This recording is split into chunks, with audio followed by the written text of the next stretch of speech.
The Center for Coastal and Ocean Mapping's Bag Loader plugin makes it easy to load georeferenced bathymetry files directly into the Unity engine for use in simulations, virtual reality experiences, and other interactive projects.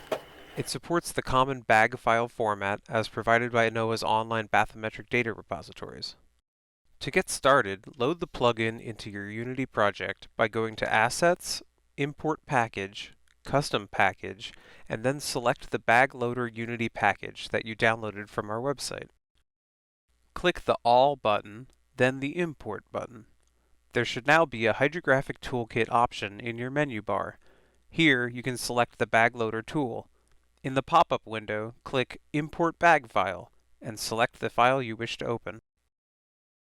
A visual preview and information about the file's content will then be displayed. Select the output resolution of the train object you wish to create. Unity's train engine only supports power of 2 sizes, and we suggest picking the next size up from your file's original resolution, though smaller resolutions can be chosen to speed up rendering and reduce the file size of the final application. Click the Create Train from Current Bag File button, and a new bathymetric train object will appear in your profile. Selecting a bathymetric terrain object gives you access to the visualization settings in the Inspector panel.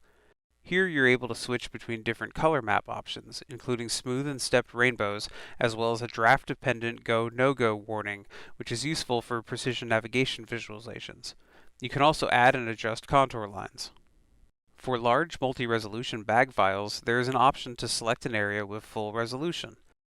Clicking this box lets you select a region of interest that will be output as a terrain object at the highest possible resolution.